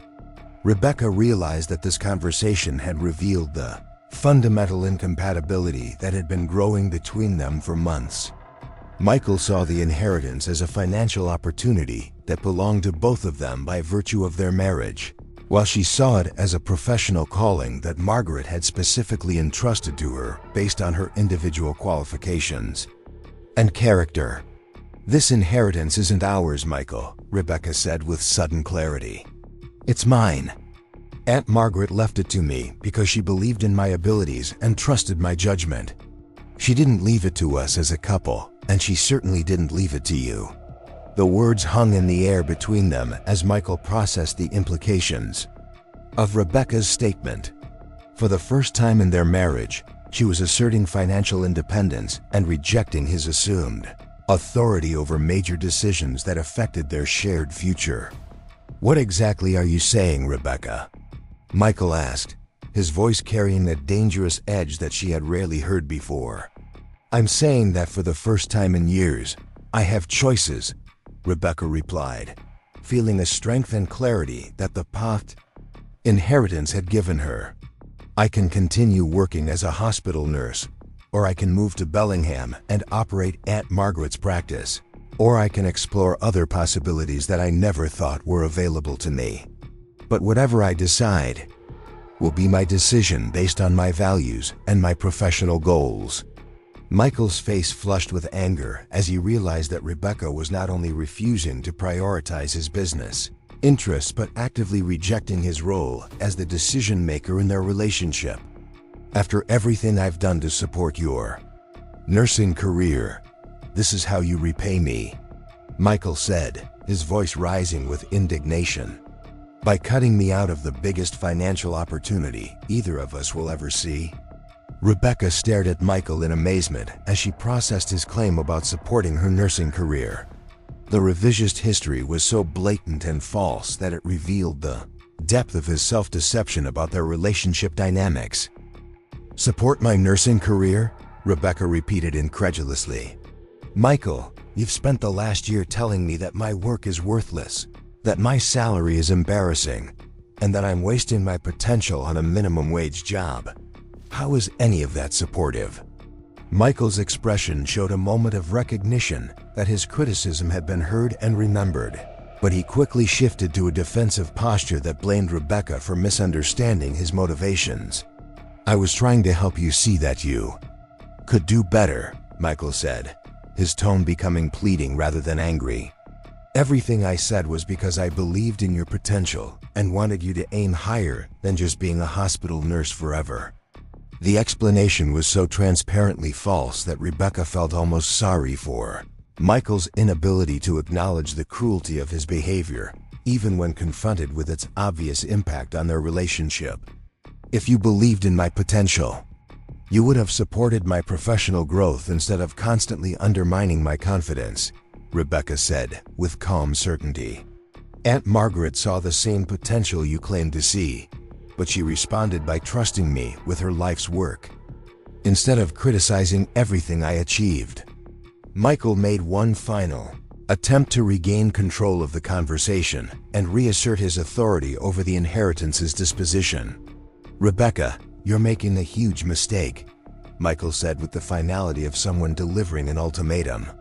"If you choose some sentimental fantasy about continuing your aunt's work over our financial security and our marriage, you'll regret it for the rest of your life." Rebecca looked at Michael and saw clearly for the first time the man she had actually married rather than the partner she had hoped he might become. The inheritance had revealed that his love was conditional on her remaining in a subordinate position where her achievements validated his superiority rather than challenging his authority. "I think you're right that one of us will regret our choices for the rest of our lives," Rebecca said quietly. "But it won't be me." The next morning, Rebecca called the hospital and requested a leave of absence to handle family business related to Margaret's estate.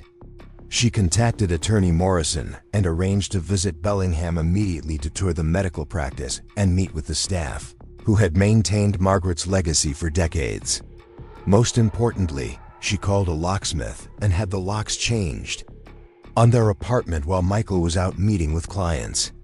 When Michael returned that evening to find his key no longer worked, Rebecca handed him the divorce papers she had filed that afternoon, along with a suitcase containing his essential belongings.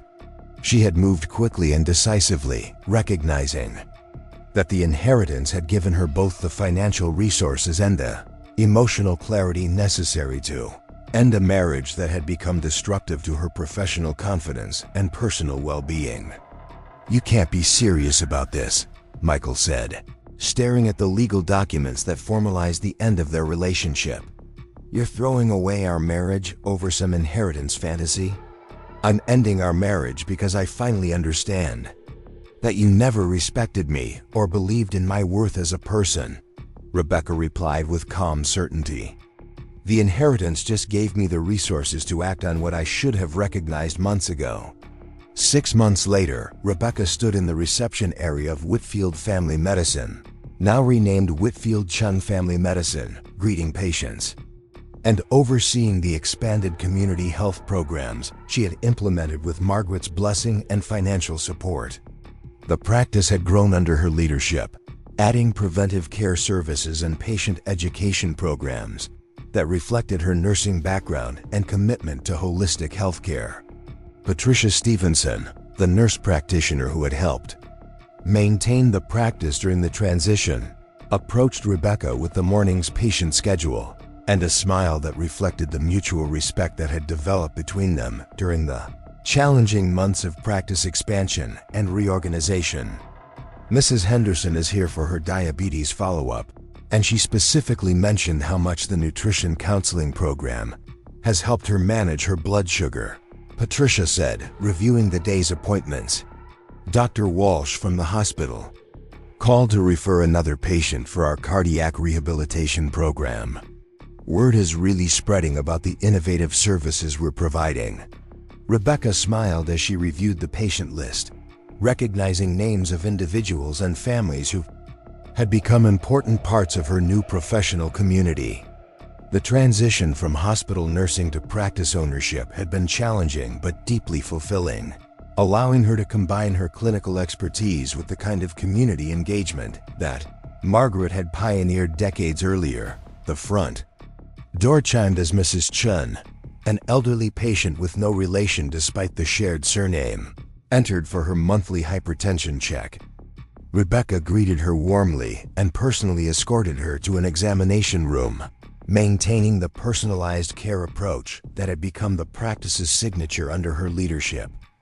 "How are you feeling today, Mrs. Chen?" Rebecca asked, reviewing the patient's chart while preparing for the clinical assessment that would guide their conversation about medication management and lifestyle modifications. "Much better since you started that walking group," Mrs. Chen replied with obvious appreciation. "Having other people to exercise with makes such a difference. And learning about healthy cooking from the nutritionist has helped my whole family eat better." These patient interactions reminded Rebecca daily why Margaret had chosen her to continue the practice's mission of providing comprehensive, compassionate healthcare to a community that valued personal relationships and individualized attention. The work combined everything she loved about nursing with the professional autonomy and community impact that made each day meaningful and rewarding. As Rebecca completed Mrs. Chen's assessment and discussed the positive changes in her blood pressure readings, she reflected on the journey that had brought her from a marriage where her professional worth was constantly questioned to a career where her expertise was respected and her contributions made tangible differences in people's lives. That evening, Rebecca sat on the wraparound porch of the Victorian house she had inherited along with the medical practice, watching the sunset over Bellingham Bay while reviewing patient files and planning the next day's community health workshop. The peaceful setting provided the perfect environment for reflection on how completely her life had changed since Margaret's unexpected gift had revealed possibilities she had never imagined. Her phone buzzed with a text message from Michael, the first communication she had received from him since their divorce was finalized 3 months earlier. The message was brief and predictably focused on financial rather than personal considerations. "Heard about your success with the practice. Would be open to discussing business partnerships if you're interested in expansion opportunities."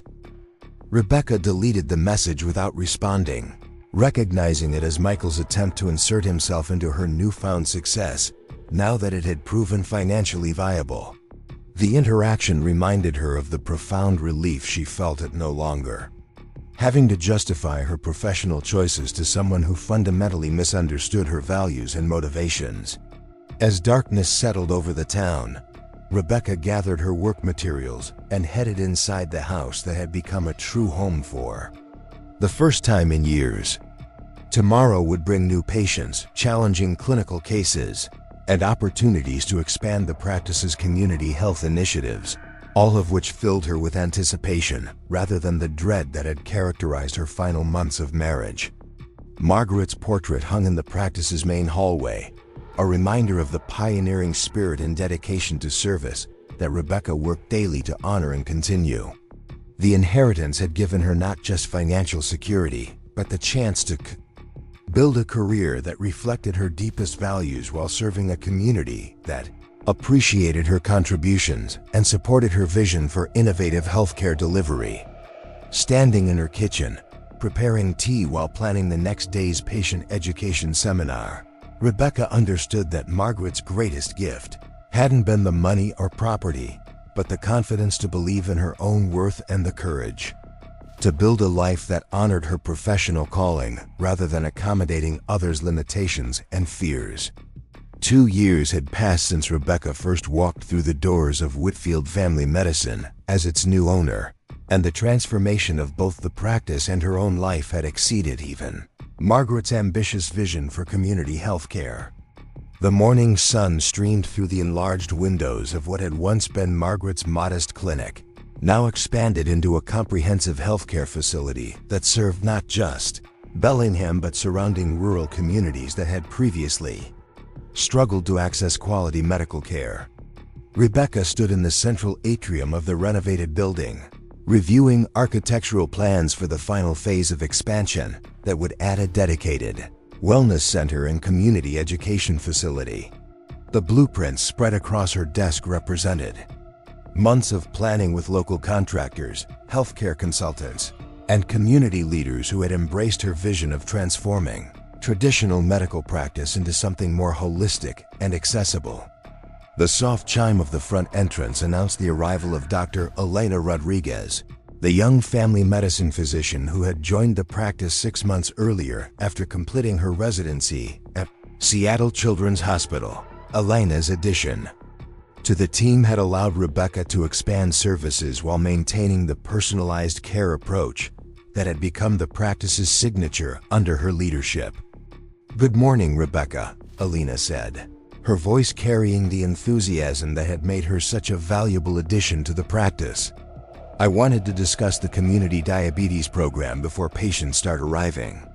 The response has been even better than we anticipated." Rebecca smiled as she rolled up the architectural plans and turned her attention to Elena's update about one of their most successful community health initiatives. The Diabetes Education and Support Program had grown from a small, weekly meeting into a comprehensive service that included nutrition counseling, exercise programs, and peer support groups that had dramatically improved health outcomes for participants. "How many families are we serving now?" Rebecca asked, settling into the comfortable conversation that had become their morning routine for discussing patient care and program development. 43 regular participants with another 20 who attend occasionally, Elena replied, consulting her tablet for the latest enrollment figures. "But more importantly, we're seeing real improvements in glucose control, medication compliance, and quality of life measures." Mrs. Patterson's A1C dropped from 9.2 to 6.8 over the past 6 months. This kind of clinical success story had become commonplace at Whitfield Chen Family Medicine, reflecting the comprehensive approach to healthcare that Rebecca had implemented by combining her nursing background with Margaret's community-focused philosophy. The practice had evolved beyond traditional medical services to include preventive care, health education, and social support programs that address the underlying factors that affected patient well-being. Rebecca's phone buzzed with a text message from Patricia Stevenson, the nurse practitioner who had become her closest colleague and trusted advisor during the challenging transition period. Patricia was currently at the satellite clinic opened in Mount Vernon, serving farm worker families who had previously traveled over an hour to access basic healthcare services. "Morning census looks good. 3 prenatal visits, 2 well child checks, and 1 follow-up for the gentleman with controlled hypertension. Should be back by lunch for the staff meeting." The satellite clinic represented one of Rebecca's proudest achievements, extending Margaret's legacy of serving underserved populations by bringing healthcare directly to communities that faced transportation and economic barriers to medical access. The success of the Mount Vernon location had generated interest from other rural communities, hoping to establish similar partnerships with Whitfield Chen Family Medicine. As Rebecca prepared for the day's first patient appointments, she reflected on the journey that had brought her from a hospital nurse, questioning her professional worth, to a healthcare entrepreneur whose innovations were attracting attention from medical organizations across the Pacific Northwest. The transformation had required not just the financial resources from Margaret's inheritance, but the confidence to trust her own judgment and the courage to build something unprecedented. The practice's waiting room filled with the familiar faces of patients who had become extended family during Rebecca's tenure as owner and primary care coordinator. She recognized the elderly gentleman with Parkinson's disease who came monthly for medication adjustments, the young mother with 3 children who participated in their family wellness program, and the retired teacher whose depression had improved. dramatically since joining their senior support group. "Rebecca, do you have a minute?" called Janet Morrison, the practice's office manager who had been instrumental in implementing the administrative systems that supported their expanded services. Channel 7 News is here for the interview about our rural health initiatives. Rebecca had initially been reluctant to accept media attention for the practice's programs, preferring to focus on patient care rather than publicity. But Elena and Patricia had convinced her that sharing their successful model could inspire similar innovations in other communities facing healthcare access challenges, extending Margaret's impact far beyond Bellingham and its surrounding areas. The news crew had set up in the community education room, with cameras positioned to capture both Rebecca's interview and background footage of patients participating in group wellness activities. The reporter, a professional woman in her 40s, had clearly done her research about the practice's history and Rebecca's background in hospital nursing.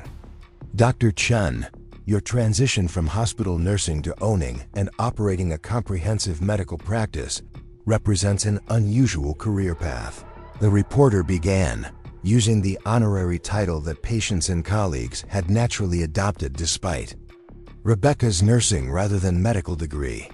"What inspired you to take on such an ambitious project?" Rebecca had learned to articulate her motivation in ways that honored Margaret's memory while explaining her own vision for community-centered healthcare that addressed not just immediate medical needs, but underlying social and economic factors that affected patient well-being. "My great-aunt Dr. Margaret Whitfield built this practice on the principle that effective healthcare requires understanding each patient as a complete person rather than just a set of symptoms," Rebecca explained, her confidence reflecting 2 years of experience translating this philosophy into practical programs and services. "When I inherited her legacy, I realized that my nursing background had prepared me to expand that approach by focusing on prevention, education, and community support systems that help people maintain their health rather than just treating illness after it occurs." The reporter's follow-up questions revealed genuine interest in the practice's innovative programs and their measurable impact on community health outcomes. Rebecca found herself describing the diabetes program, the satellite clinic, the senior wellness initiative, and the family support services with the pride of someone who had seen abstract ideas transform into tangible improvements in people's lives. "What advice would you give to other healthcare professionals who might be considering similar innovations in their own communities?" the reporter asked, clearly seeking insights that viewers could apply to their own situations and challenges. Rebecca considered the question carefully, thinking about the obstacles she had overcome and the support systems that had made success possible. The answer required acknowledging both the unique advantages of Margaret's inheritance and the universal principles that could guide others towards similar achievements. "The most important factor is believing that your professional experience and community knowledge give you insights that are valuable and worth acting on," Rebecca said, remembering her own journey from self-doubt to confidence. "Too often, we assume that innovation has to come from experts or institutions with vast resources. But some of our most effective programs grew out of conversations with patients who told us what they really needed rather than what we thought they should want." The interview concluded with footage of Rebecca interacting with patients and staff throughout the facility, capturing the relaxed atmosphere and genuine relationships that had become hallmarks of the practice's culture. The reporter seemed genuinely impressed by the scope of services and the obvious satisfaction of both patients and employees who had embraced the expanded mission. As the news crew packed their equipment, Rebecca returned to patient care responsibilities. That included a consultation with a family considering enrollment in their comprehensive wellness program. The Hendersons had recently moved to Bellingham from Seattle, attracted by job opportunities, but concerned about finding healthcare that would accommodate their complex family needs. "We heard about your practice from friends who rave about the support they receive here," Mrs. Henderson explained during their consultation meeting. Our previous doctor was competent, but impersonal. We're looking for healthcare providers who understand that our family's well-being involves more than just treating individual medical problems. This type of conversation had become routine. As word spread about Whitfield Chen Family Medicine's comprehensive approach to patient care, families were traveling significant distances to access services that addressed not just immediate medical needs, but underlying factors that affected their overall quality of life and long-term health outcomes. Rebecca spent nearly an hour with the Henderson family, learning about their medical histories, lifestyle preferences, and goals for preventive care that would help them maintain optimal health rather than simply responding to problems as they emerged. The consultation process reflected the unhurried, personalized attention that had become possible when the practice prioritized patient relationships over volume-driven productivity metrics. "Your approach sounds exactly like what we've been hoping to find," Mr. Henderson said as the consultation concluded. "When could we start transitioning our care to your practice?" These conversations reminded Rebecca daily why she had chosen to continue and expand Margaret's work rather than simply selling the inherited practice for immediate financial gain. The opportunity to build meaningful relationships with patients and families while providing healthcare that addressed their complete well-being created professional satisfaction that no amount of money could have purchased. The afternoon brought a scheduled meeting with representatives from the Washington State Medical Association who were documenting innovative healthcare delivery models for potential replication in other underserved communities. The delegation included physicians, nurses, and healthcare administrators who were studying successful rural health initiatives throughout the Pacific Northwest. "Your satellite clinic model has generated significant interest among our members," explained Dr. Sarah Kim, the association's rural health coordinator. "We're particularly impressed by your success in maintaining quality care while extending services to geographically isolated populations." Rebecca welcomed the opportunity to share insights from their Mount Vernon clinic experience, including both successes and challenges that other practices might encounter when attempting similar expansions. The conversation revealed how much her confidence and expertise had grown during 2 years of healthcare innovation and community leadership. "The key is starting with genuine community engagement rather than assuming we know what services people need," Rebecca explained, drawing on lessons learned through sometimes difficult conversations with community leaders and patient advocates. "Our most successful programs developed from listening sessions where residents told us about barriers they faced in accessing healthcare and maintaining their well-being." The delegation's questions reflected serious interest in replicating elements of Whitfield Chen Family Medicine's model, particularly the integration of nursing expertise with physician services and the emphasis on preventive care and community education. Rebecca found herself positioned as a thought leader whose innovations were attracting attention from professional organizations and healthcare policy experts. As the delegation toured the facility and interviewed staff members about their experiences implementing expanded services, Rebecca reflected on how dramatically her professional role had evolved since the day she received Attorney Morrison's phone call about Margaret's inheritance. She had transformed from a hospital nurse questioning her career value to a healthcare innovator whose work was influencing policy discussions and inspiring similar initiatives throughout the region. The evening brought Rebecca's favorite time of day, when patient appointments concluded and she could focus on strategic planning for the practice's continued growth and development. She had learned to treasure these quiet hours when she could review patient outcomes, plan new programs, and correspond with colleagues who were implementing similar innovations in their own communities. Her desk held a stack of letters from patients and families whose lives had been significantly improved by the practice's comprehensive approach to healthcare.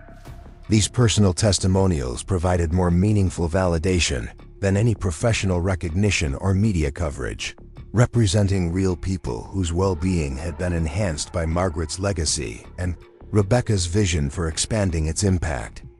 One letter from an elderly gentleman whose depression had lifted after joining their senior support group particularly touched Rebecca's heart. His handwritten note described how the practice had become not just his healthcare provider, but a source of community connection that had restored his sense of purpose and belonging after his wife's death. Before finding your practice, I felt forgotten by a medical system that seemed to see me only as a collection of chronic conditions requiring management, he had written in careful script. But here, I'm treated as a complete person whose emotional and social needs matter as much as my physical health. You've given me reasons to look forward to each day. These testimonials reminded Rebecca that Margaret's inheritance had provided more than financial resources or professional opportunities.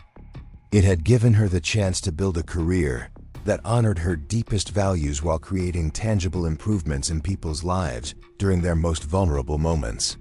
Rebecca's evening routine included reviewing the next day's schedule and preparing for patient encounters that would require her full attention and clinical expertise.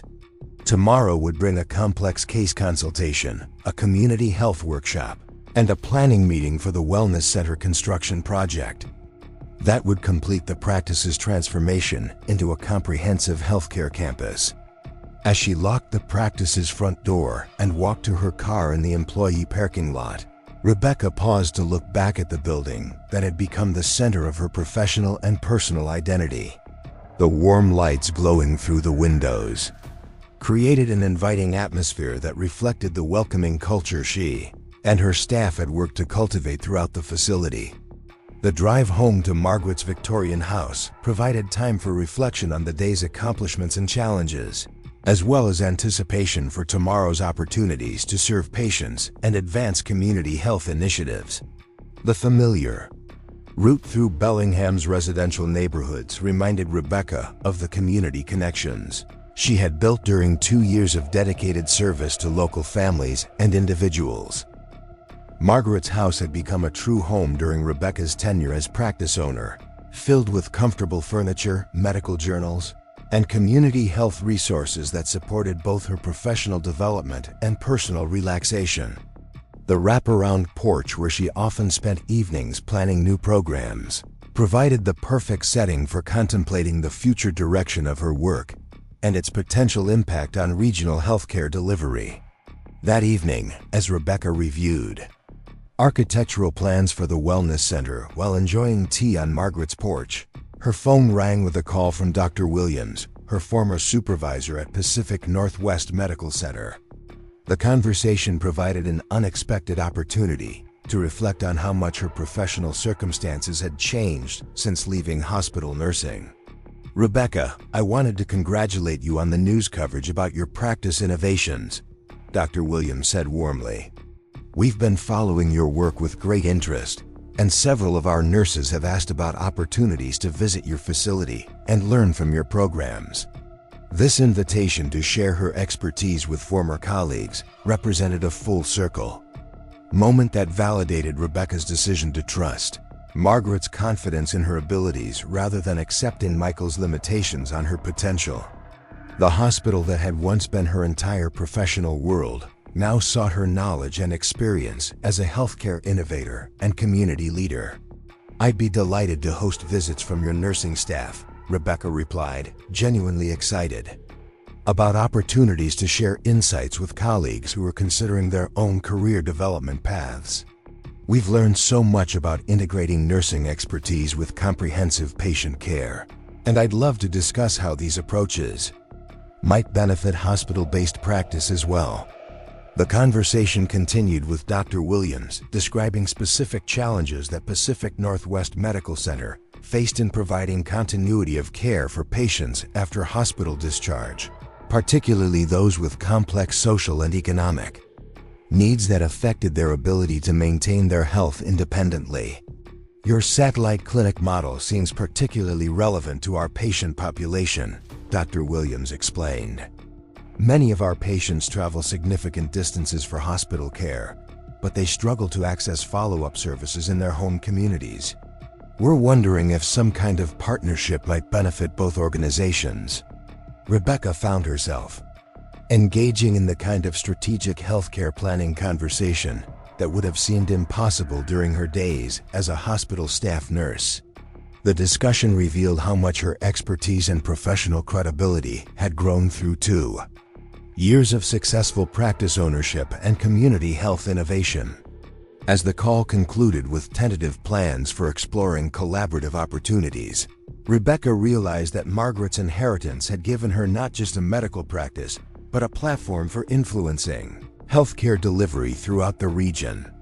Her success in Bellingham had created opportunities to share her innovations with other communities and healthcare organizations facing similar challenges. The next morning brought news that the Wellness Center construction project had received final approval from the City Planning Commission, clearing the way for groundbreaking on the facility that would complete Rebecca's vision for comprehensive community healthcare. The center would house fitness programs, nutrition counseling, mental health services, and educational workshops that address the social determinants of health affecting patient well-being. Standing in the space that would soon become the Wellness Center, Rebecca imagined families participating in fitness programs, seniors attending health education workshops, and community members accessing mental health resources that would help them maintain optimal well-being rather than simply treating problems after they developed. The vision represented everything she had learned about effective healthcare during her nursing career and her years as practice owner, combined with Margaret's pioneering spirit and commitment to serving underserved populations. The Wellness Center would extend their impact beyond traditional medical services to address underlying factors that affected community health outcomes. As construction workers began preparing the site and Rebecca finalized program planning with her expanded staff team, she received an unexpected email that provided perspective on how far she had traveled from her previous life circumstances. The message was from Michael, the first communication she had received from him since deleting his text about business partnerships nearly a year earlier. The email's subject line read, "Congratulations on your success," and its content revealed the mixture of regret and attempted reconciliation that she had anticipated might eventually emerge. "Rebecca, I saw the news coverage about your practice and wanted to acknowledge what you've accomplished. I realize now that I failed to recognize your potential and made serious mistakes in how I treated your professional aspirations. I hope you can find it in your heart to forgive me and perhaps consider whether there might be room in your new life for renewed friendship." Rebecca read the message with the detached interest she might show toward news about a distant acquaintance, rather than someone who had once shared her daily life and dreams for the future. The email revealed Michael's characteristic inability to accept responsibility for his behavior, without simultaneously attempting to gain advantage from her success, even in the context of an apparent apology. She deleted the message without responding, recognizing it as another attempt by Michael to insert himself into her achievements rather than genuine recognition of the harm his criticism had caused during their marriage. The interaction reminded her of the profound relief she continued to feel at no longer having to defend her professional choices to someone who fundamentally misunderstood her values and motivations. Instead of dwelling on Michael's message, Rebecca turned her attention to a letter she had received from a young nursing student who had learned about her career path through the recent media coverage and was seeking advice about unconventional approaches to healthcare practice. "Your story has inspired me to think beyond traditional nursing roles and consider how I might use my education to create innovations that serve underserved communities," the student had written. "Would you be willing to mentor someone who hopes to follow a similar path toward healthcare entrepreneurship and community service?"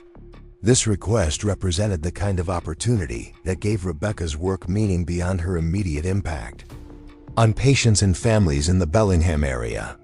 The chance to guide other healthcare professionals toward careers that honored their values while serving community needs extended Margaret's legacy in ways that neither she nor Rebecca could have anticipated.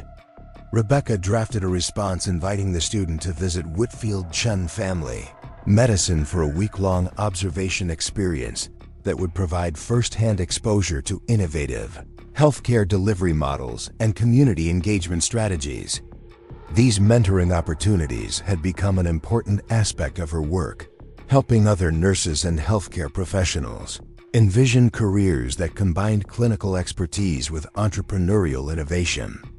As Rebecca concluded her morning correspondence and prepared for another day of patient care and practice management, she reflected on the remarkable journey that had brought her from questioning her professional worth to building a healthcare model that was influencing policy discussions and inspiring similar innovations throughout the region.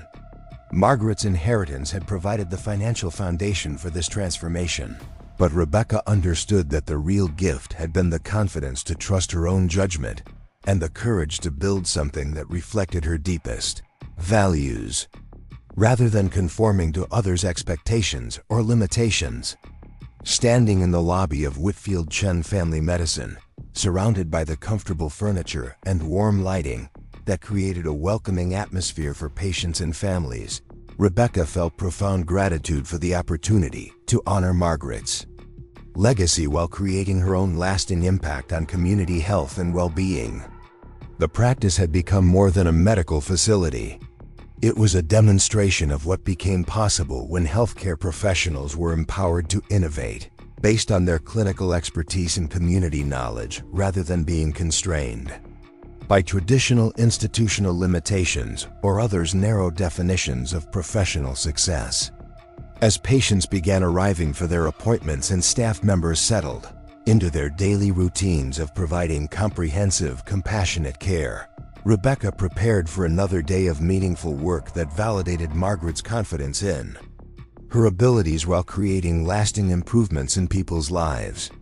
The morning sun streaming through the practice's enlarged windows illuminated not just the physical space, but the bright future that stretched ahead for both the facility and the community it served, representing the enduring power of believing in one's own worth and the courage to build something unprecedented, based on deeply held values and unwavering commitment to service. Up next, you've got two more standout stories right on your screen. If this one hit the mark, you won't want to pass these up. Just click and check them out.